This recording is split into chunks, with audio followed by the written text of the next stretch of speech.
दोस्तों आप सभी का ओनली टॉप स्टडी में स्वागत है। आज की वीडियो में हम कवर करेंगे दोस्तों जनगणना 2011। देखिए कई बार आप लोगों ने ये जनगणना पढ़ ली होगी, बट उसके बाद भी जब क्वेश्चंस एग्जाम में पूछे जाते हैं तो आप लोग गलत कर देते हैं। तो आज इस वीडियो में बहुत ही सिंपल वे में दोस्तों डायग्राम के साथ में मैं आपको पूरी जनगणना बहुत ही ईजी वे में समझाने वाला हूँ और 40 ऐसे क्वेश्चन कवर कराने वाला हूँ जो कि 2011 से लेकर के अभी तक सबसे अधिक बार पूछे गए हैं। तो आप प्लीज़ इस वीडियो को पूरा एंड तक देखिएगा। अभी रेलवे ग्रुप डी का एग्जाम चल रहा है, उसमें भी क्वेश्चंस पूछे जा रहे हैं। अलग अलग एग्जाम्स में दोस्तों जनगणना से क्वेश्चंस पूछे जाते हैं। 2021 वाली जो जनगणना है दोस्तों, उससे भी संबंधित कुछ क्वेश्चंस कवर कराने वाला हूँ और वो जनगणना क्यों नहीं हो रही है उसके बारे में भी बात करेंगे। ठीक है, तो वीडियो को पूरा ध्यान से देखिएगा, लास्ट में एक टेस्ट भी रहेगा। वीडियो पसंद आए तो लाइक करिए, अपने दोस्तों के साथ में ग्रुप में शेयर जरूर करिएगा। देखिए मैं आपको टॉपिक वाइज पूरा जीके, साइंस, करंट अफेयर सब कुछ कवर करा रहा हूँ। अगर आप लोग हर एक वीडियो का नोटिफिकेशन प्राप्त करना चाहते हैं तो चैनल को अभी सब्सक्राइब कर लीजिएगा। नीचे रेड कलर का बटन दिख रहा होगा, बेल आइकन को भी ऑन रखना ताकि जैसे वीडियो अपलोड हो आपके पास नोटिफिकेशन पहुंच जाए और आप एक भी दिन की वीडियो को मिस ना करें। ये दोनों पीडीएफ डाउनलोड करके जीके साइंस का कोर्स कवर कर सकते हैं, लिंक नीचे डिस्क्रिप्शन बॉक्स में अवेलेबल है। चलिए तो शुरू करते हैं आज की वीडियो को। दोस्तों पहला क्वेश्चन है, 2011 की जो जनगणना है वो स्वतंत्रता प्राप्त के बाद की कौन सी जनगणना है? तो मेरे प्यारे दोस्तों इस क्वेश्चन का सही आंसर हो जाएगा यह आपकी 7वीं जनगणना है। और जो 2021 वाली जनगणना दोस्तों होनी थी और जो आगे होगी वो 8वीं जनगणना हो जाएगी। तो ये भी आप लोग दिमाग में रखिएगा। दूसरा क्वेश्चन आता है कि 2011 की जनगणना के अनुसार विश्व की कुल जनसंख्या में भारत की भागीदारी है लगभग। तो इस क्वेश्चन का दोस्तों राइट आंसर क्या रहेगा? तो आप लोग यहाँ पर दोस्तों देख सकते हैं 17.71% जो है वो भारत की है और यहाँ पर अगर बात कीजिए चाइना की दोस्तों 18.47% है। पूरे वर्ल्ड की जनसंख्या का परसेंटेज की यहाँ पे मैं बात कर रहा हूँ। तो भारत का दोस्तों जो राइट आंसर हो जाएगा वो 17.7% हो जाएगा। ये आपको याद रखना है। बाकी जो इंपॉर्टेंट कंट्री है दोस्तों वो ये भी आप यहाँ पर नोट कर सकते हैं। ठीक है, अगला क्वेश्चन दोस्तों आता है कि जनगणना कितने वर्ष में एक बार की जाती है? तो बहुत ही इजी क्वेश्चन है ये, तो आप सभी लोगों को पता ही होगा कि जनगणना जो है वो हर 10 साल बाद की जाती है। तो इस क्वेश्चन का दोस्तों राइट आंसर डी हो जाएगा। देखिए किसी भी क्वेश्चन का आंसर आप लोगों को पहले से पता होगा तो कमेंट बॉक्स में बताते रहिएगा। सेशन अच्छा लग रहा है, क्वालिटी का लग रहा है तो लाइक करने में कोई कंजूसी नहीं होनी चाहिए, लाइक कर देना। और अभी जिन जिन का भी एग्जाम है दोस्तों 2022 में, और जब तक दोस्तों आपकी नेक्स्ट जो जनगणना है वो नहीं हो जाती तब तक तो ये वीडियो बहुत इंपॉर्टेंट होने वाली है। तो तब तक आप इस वीडियो को देखिए और शेयर भी करिए। 2011 की जनगणना के अनुसार भारत की कुल जनसंख्या में नगरीय जनसंख्या यानी कि जो सिटी पॉपुलेशन है वो कितना प्रतिशत है, ये आपसे पूछा जा रहा है। तो मेरे प्यारे दोस्तों इस क्वेश्चन का सही उत्तर हो जाएगा बिल्कुल, आप लोगों ने यहाँ पे राइट आंसर किया होगा 31.2%। तो यही इसका सही आंसर है। वैसे दोस्तों बीच बीच में जो डेटाज आते रहते हैं उसके अकॉर्डिंग अब अंदाज़ा लगाया जा रहा है कि 35% तक की ये पॉपुलेशन बढ़ चुकी है। अगला क्वेश्चन है दोस्तों आपका कि किस राज्य में अनुसूचित जाति यानी कि एसटी की जो जनसंख्या है वो सर्वाधिक है? देखिए परसेंटेज की बात नहीं की जा रही यहाँ पे बात की जा रही है कि सबसे अधिक किस दोस्तों स्टेट में है। तो अगर सबसे अधिक की बात की जाए तो वो तो हो जाएगा आपका मध्य प्रदेश में। तो ये आपको याद रखना है। बाकी दोस्तों अगर परसेंटेज वाइज देखा जाए तो इन 7 सिस्टर्स में दोस्तों सबसे अधिक जो है वो एसटी यानी कि अनुसूचित जनजाति के लोग रहते हैं। आप लोग यहाँ पर देख सकते हैं। ऑलराइट, परसेंटेज के हिसाब से बाकी और राज्यों की भी आप लोग ये चीज़ यहाँ पर नोट कर सकते हैं। अगला क्वेश्चन दोस्तों आता है कि भारत में प्रभावित साक्षरता दर की गणना की जाती है। तो इस क्वेश्चन का दोस्तों राइट आंसर क्या रहेगा? बिल्कुल सही उत्तर आप लोगों ने किया है। यहाँ पे राइट आंसर हो जाएगा दोस्तों 7 वर्ष की उम्र से ऊपर की जनसंख्या से, यानी कि डी राइट आंसर होगा इस क्वेश्चन का। ये वेरी वेरी इंपॉर्टेंट क्वेश्चन हो सकता है एग्जाम के पॉइंट ऑफ व्यू से। अगला क्वेश्चन दोस्तों आता है कि भारत में पहली बार जनगणना कब हुई थी? बहुत अच्छा क्वेश्चन है, जल्दी से बताइएगा। तो अगर मैं बात करूं दोस्तों भारत में सबसे पहली जनगणना हुई थी 1872 में, यानी कि इस क्वेश्चन का राइट आंसर बी हो जाएगा। तो ये आपको याद रखना है। अगला क्वेश्चन दोस्तों आता है भारत में पहली बार जनगणना किसके कार्यकाल में संपन्न हुई थी? वेरी वेरी इंपॉर्टेंट है। पहली जनगणना कब हुई थी और किसके कार्यकाल में हुई थी दोस्तों? दोनों ही इंपॉर्टेंट है। तो इस क्वेश्चन का राइट आंसर हो जाएगा लॉर्ड मेयो के कार्यकाल में हुई थी। तो ये आप लोग इनकी फोटो भी यहाँ पर देख सकते हैं। अगला क्वेश्चन आता है 2011 की जनगणना के अनुसार भारत की जनसंख्या कितनी है? तो जल्दी से कमेंट बॉक्स में बताइए क्योंकि बहुत इजी क्वेश्चन है ये। देखिए आप लोगों ने बहुत बार सुना होगा 121 करोड़ जनसंख्या है हमारी। तो ये 2011 की जनगणना के अकॉर्डिंग है। तो right answer is option D. ये आपको यहाँ पर याद रखना है भाई। ऑलराइट, अगला क्वेश्चन आता है कि 2011 में घोषित जनगणना के आंकड़ों के अनुसार अभी तक गांव में रहने वाले भारतीयों का प्रतिशत क्या है। तो 2011 के अकॉर्डिंग की अगर मैं बात करूं दोस्तों, गांव में रहने वालों का जो प्रतिशत है वो 68.8% है। यानी कि इस क्वेश्चन का जो सही उत्तर होगा दोस्तों वो आपका ए हो जाएगा। मतलब अप्रोक्स अगर बोला जाए, अगर क्वेश्चन में आपको 68.8% ना मिले तो आप एक अप्रोक्स 70% आंसर लगा सकते हैं। ठीक है, वहीं पर दोस्तों आप यहाँ पर अर्बन की देख सकते हैं। अगर एनसीआर की पूछा जाए तो ये भी आप लोग देख सकते हैं। अगला क्वेश्चन दोस्तों आता है एनसीआर की, दोस्तों जो विलेज वाली है, रूरल वाली, और एनसीआर की अर्बन वाली, दोनों ही आपके लिए इंपॉर्टेंट हो सकती है, दोनों ये भी याद रखना है। अगला क्वेश्चन दोस्तों आता है कि 2011 की जनगणना के अनुसार भारत के किस राज्य की जनसंख्या सबसे कम है। तो देखिए सबसे कम जो जनसंख्या है दोस्तों वो सिक्किम की है। यानी कि इस क्वेश्चन का राइट आंसर डी हो जाएगा। आई होप कि आप लोगों ने भी यही आंसर लगाया होगा।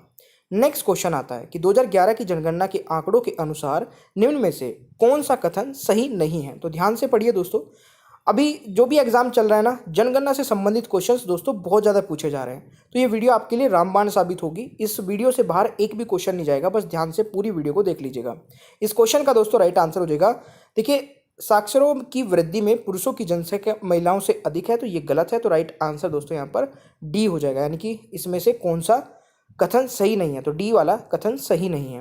अगला क्वेश्चन है 2011 की जनगणना के अनुसार किस राज्य की आबादी अधिकतम है। तो आबादी अगर बात कीजिए दोस्तों अधिकतम किस राज्य की है, तो आप लोग यहाँ पर देख सकते हैं उत्तर प्रदेश की दोस्तों आबादी अधिकतम है। सिर्फ आबादी की बात कर रहा हूँ, आगे चल के क्वेश्चन और भी आएगा तो उस पर ध्यान दीजिएगा। उत्तर प्रदेश दोस्तों इसका राइट आंसर हो जाएगा। अगर दूसरे नंबर की बात की जाए तो महाराष्ट्र हो जाएगा, और तीसरे की दोस्तों बात की जाए तो बिहार हो जाएगा। तो ये आपको याद रखना है। अगला क्वेश्चन दोस्तों आता है जनसंख्या के आकार की दृष्टि से भारत का सबसे छोटा राज्य कौन सा है। तो देखिए सबसे छोटा राज्य शायद अभी हमने पढ़ा है सिक्किम हो जाएगा। ठीक है, सबसे कम और सबसे ज़्यादा अपना उत्तर प्रदेश। तो ये आप लोगों को याद रखना है। अगला क्वेश्चन दोस्तों आता है 2011 की जनगणना के अनुसार उत्तर प्रदेश की जनसंख्या भारत की जनसंख्या का कितना प्रतिशत है। तो मेरे प्यारे दोस्तों प्रतिशत भी आप लोगों से पूछा जा सकता है, तो ये भी आपको याद रखना है 16.5, यानी कि ऑप्शन सी राइट आंसर हो जाएगा क्वेश्चन नंबर 15 का। अगला क्वेश्चन दोस्तों आता है 2011 में देश के निम्नलिखित राज्यों में से किस में साक्षरता दर सबसे कम थी। तो देखिए दोनों ही क्वेश्चन इंपॉर्टेंट है। सबसे ज़्यादा किस में, केरल में। सबसे कम किस में, बिहार में। मुझे लगता है कि सभी को ये चीज़ें पता होगी।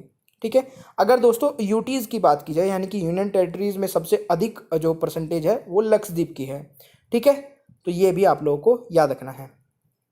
अगला क्वेश्चन दोस्तों आता है 2011 की जनगणना में बिहार की अनुमानित आबादी कितनी है।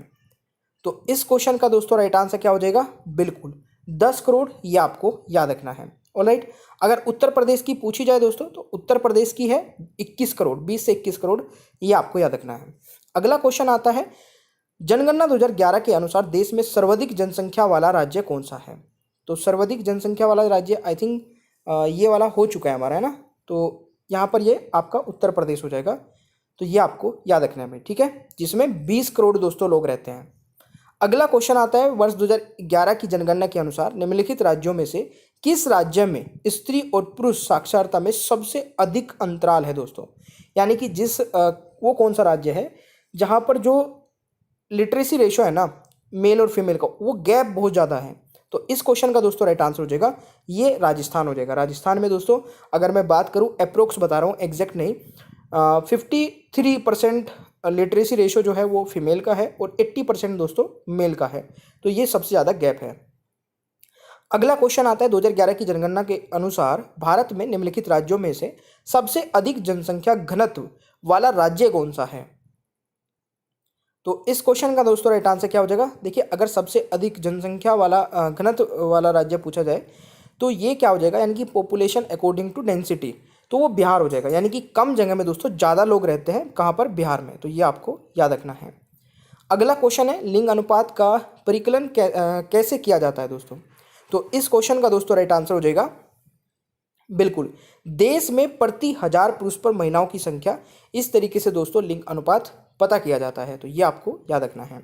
अगला क्वेश्चन 2011 की जनगणना के अनुसार ग्रामीण जनसंख्या का सबसे अधिक अनुपात किस राज्य में है। तो मेरे प्यारे दोस्तों इस क्वेश्चन का सही उत्तर क्या हो जाएगा, देखिए अगर यहाँ से आपसे अनुपात पूछा जा रहा है, ठीक है, तो वो हो जाएगा आपका हिमाचल प्रदेश। अगर पॉपुलेशन वाइज पूछा जाए कि किस राज्य में पॉपुलेशन सबसे ज़्यादा रहती है तो वो आपका उत्तर प्रदेश हो जाएगा दोस्तों। तो दोनों ही क्वेश्चंस आपके लिए इंपॉर्टेंट हैं। अगला क्वेश्चन है जनसंख्या 2011 के अनुसार जनगणना 2011 के अनुसार देश में सबसे अधिक घनत्व निम्न में से किसने दर्ज किया है। तो इस क्वेश्चन का दोस्तों राइट आंसर हो जाएगा सबसे अधिक, मतलब उसमें यूटीज भी आ सकता है, उसमें राज्य भी आ सकता है। अगर केवल राज्यों की बात की जाए तो वो तो बिहार हो जाएगा, बट अगर सबको इंक्लूड कर दिया जाए तो उसमें दिल्ली दोस्तों पहले नंबर पर आ जाता है, यानी कि ऑप्शन ए राइट आंसर हो जाएगा। ऑलराइट, अगला क्वेश्चन आता है दोस्तों, भारत की जनसंख्या में ऋणात्मक वृद्धि दर किस दशक में दर्ज किया गया था। तो इस क्वेश्चन का दोस्तों राइट आंसर क्या रहेगा। देखिए बिल्कुल सही आप लोगों ने किया है, 1911 से 1921 में, यानी कि इस क्वेश्चन का दोस्तों राइट आंसर हो जाएगा आपका बिल्कुल option B is the right answer. आप लोग यहाँ पर देख सकते हैं। अगला क्वेश्चन दोस्तों हमारा आता है, न्यूनतम स्त्री पुरुष अनुपात वाले भारतीय राज्य की पहचान करें। बहुत इजी है, आप सभी लोग जानते हैं, हरियाणा दोस्तों इसमें पहले नंबर पर है, तो राइट आंसर इज ऑप्शन है। अगला क्वेश्चन है, 2011 की जनगणना के अनुसार भारत का दूसरा सर्वाधिक आबादी वाला राज्य कौन सा है। अब दूसरे नंबर का अगर आप लोगों से दोस्तों पूछा जाता है तो कौन सा हो जाएगा, मैंने स्टार्टिंग में ही बताया था। अगर आप लोग ये दोस्तों, इसका बहुत इंपॉर्टेंस है, जो मैं ये चार्ट दिखाता हूँ ना, इनका बहुत इंपॉर्टेंस है। अगर आप लोग ध्यान से देखेंगे तो आधे क्वेश्चंस के आंसर आप ऑटोमेटिक करना स्टार्ट कर देंगे। महाराष्ट्र इसमें दोस्तों दूसरे नंबर पर था, तीसरे नंबर का भी मैंने बताया था, तो तीसरा नंबर जल्दी से कमेंट बॉक्स में बता दीजिए। अगला क्वेश्चन है, भारत में जनसंख्या घनत्व की अगर बात की जाए तो दोस्तों आपको बताना है कौन सा राइट आंसर होगा। बिल्कुल दोस्तों, इस क्वेश्चन का राइट आंसर हो जाएगा, भारत में जनसंख्या जो घनत्व है दोस्तों निरंतर बढ़ रहा है। तो इस क्वेश्चन का राइट आंसर आपका ऑप्शन ए हो जाएगा, ये आपको याद रखना है। अगला क्वेश्चन है, राष्ट्रीय जनसंख्या नीति 2000 के अंतर्गत जनसंख्या में स्थिरता प्राप्त करने का लक्ष्य 2045 से बढ़ाकर कर दिया गया है। तो इस क्वेश्चन का दोस्तों सही उत्तर क्या रहेगा। बिल्कुल, ये जो लक्ष्य था दोस्तों पहले कि जनसंख्या में स्थिरता लाने वाला, ये पहले 2045 था, अब 2070 कर दिया गया है, यानी कि इस क्वेश्चन का राइट आंसर दोस्तों डी हो जाएगा। ऑलराइट, अगला क्वेश्चन आता है, आबादी की वृद्धि दर का तात्पर्य क्या है। तो आबादी की वृद्धि दर का दोस्तों तात्पर्य है बिल्कुल जन्म और मृत्यु दरों के बीच का अंतर। तो राइट आंसर डी हो जाएगा। देखिए सेशन मेरे प्यारे दोस्तों अगर अच्छा लगे तो कमेंट बॉक्स में कमेंट भी जरूर करके बताइएगा, ठीक है। तीसरा क्वेश्चन है, किस राज्य में महिला साक्षरता दर सबसे अधिक है दोस्तों। तो सबसे अधिक की बात की गई है तो वो तो केरल में है, तो राइट आंसर इज ऑप्शन है। ओवरऑल में भी केरल ही है दोस्तों, अगर सिंगल पूछा जाए तो उसमें भी केरल ही है। 31 का क्वेश्चन का आंसर बताइए दोस्तों, भारत में जनसंख्या के घनत्व की परिभाषा की जाती है। तो इस क्वेश्चन का दोस्तों राइट आंसर हो जाएगा, प्रति वर्ग किलोमीटर व्यक्तियों की जनसंख्या के रूप में, यानी कि 1 किलोमीटर के दायरे में दोस्तों कितने लोग रहते हैं उस हिसाब से घनत्व का पता किया जाता है। तो राइट आंसर इसका डी हो जाएगा, ये आपको याद रखना है। अगला क्वेश्चन है, 2011 की जनगणना के अनुसार भारत में शहरों में रहने वाले लोगों की संख्या है लगभग। तो इस क्वेश्चन का दोस्तों राइट आंसर क्या हो जाएगा, 37 करोड़ के करीब, यानी कि ऑप्शन ए राइट आंसर हो जाएगा। अगला क्वेश्चन आता है, जनगणना 2011 के अनुसार भारत में स्त्री साक्षरता की दृष्टि से केरल के बाद दूसरा स्थान किस राज्य का आता है। तो देखिए केरल के बाद दोस्तों दूसरा स्थान किस राज्य का आता है, तो राइट आंसर इज मिजोरम। देखिए लक्षद्वीप आंसर मत लगा देना, क्योंकि लक्षद्वीप एक क्या है दोस्तों, यूटी है। तो मिजोरम इस क्वेश्चन का राइट आंसर हो जाएगा दोस्तों, यानी कि ऑप्शन ए सही आंसर रहने वाला है। अगला क्वेश्चन है, जनगणना आकलन रिपोर्ट प्रदर्शित करती है कि भारत विश्व का सबसे युवा देश है। वर्ष 2020 में भारतीयों की औसत उम्र होगी। तो इस क्वेश्चन का राइट आंसर बताइएगा मेरे प्यारे दोस्तों। ये क्वेश्चन कई बार एग्जाम में आ चुका है, इंपॉर्टेंट है तो याद रखिएगा। राइट आंसर दोस्तों 29 वर्ष, यानी कि सी राइट आंसर हो जाएगा क्वेश्चन नंबर 34 का। अगला क्वेश्चन है, भारत में सबसे घनी आबादी वाला राज्य है। तो भारत में सबसे घनी आबादी वाला राज्य दोस्तों कौन सा है, ये आई थिंक हो चुका है। घनी आबादी देखिए यानी कि डेंसिटी के हिसाब से पूछा जा रहा है तो वो बिहार हो जाएगा। अगर वैसे पूछा जाए कि ओवरऑल सबसे ज़्यादा किस में, तो वो उत्तर प्रदेश रहेगा। अगला क्वेश्चन 2011 की अंतिम जनगणना परिणाम के अनुसार भारत में जनघनत्व क्या है पूरे देश की अगर बात की जाए, तो राइट आंसर दोस्तों हो जाएगा 382, यानी कि डी राइट आंसर होने वाला है। अगला क्वेश्चन है, उस राज्य का नाम बताइए जिसमें जनघनत्व सबसे कम है। दोस्तों इस क्वेश्चन का सही उत्तर क्या होगा तो सबसे कम जनघनत्व दोस्तों अरुणाचल प्रदेश में है, यानी कि सी राइट आंसर हो जाएगा क्वेश्चन नंबर 37 का। अगला क्वेश्चन दोस्तों आता है कि 2021 की जो जनगणना है उसे होने में देरी क्यों हो रही है। तो इसमें क्या क्या रीज़न हो सकता है दोस्तों, क्या रीज़न हो सकता है? सिंपल सा रीज़न है, कोविड-19 के कारण से। ठीक है, तो राइट आंसर ऑप्शन ए हो जाएगा। कोविड-19 के कारण से दोस्तों अगली जो जनगणना है जो कि 2021 में होनी थी वो नहीं हो पा रही है, और शायद 2022 में भी ना हो, क्योंकि निर्मला सीतारमण जी ने एक स्टेटमेंट दिया था जिसमें बोला था कि अभी कोई प्लानिंग नहीं है, तो शायद 2023 में हो। तो ये भी आपको मैं बता दूं। तो जब तक दोस्तों आपके एग्जाम होते रहेंगे ये वाली जनगणना आपके लिए इंपॉर्टेंट रहेगी, ये आपको पढ़ के रखनी चाहिए। मतलब 15 से 20 मिनट की वीडियो में अगर मैं आपको सारी जनगणना कवर करा दी तो इससे बेस्ट वीडियो मेरे हिसाब से अभी यूट्यूब पर नहीं होगी, और बहुत अच्छे तरीके से समझा है। एक टेस्ट भी लूँगा अभी, उसका भी बताइएगा। 2021 की जनगणना पहली जनगणना होगी दोस्तों जो डिजिटली रूप से होगी, तो ये भी आपको याद रखना है। अगला क्वेश्चन है, भारत की 2021 वाली जनगणना कितनी भाषाओं में होगी? ये चीज़ आप लोग तब तक इंपॉर्टेंट रखिए क्योंकि ये एग्जाम में पूछी जा सकती है।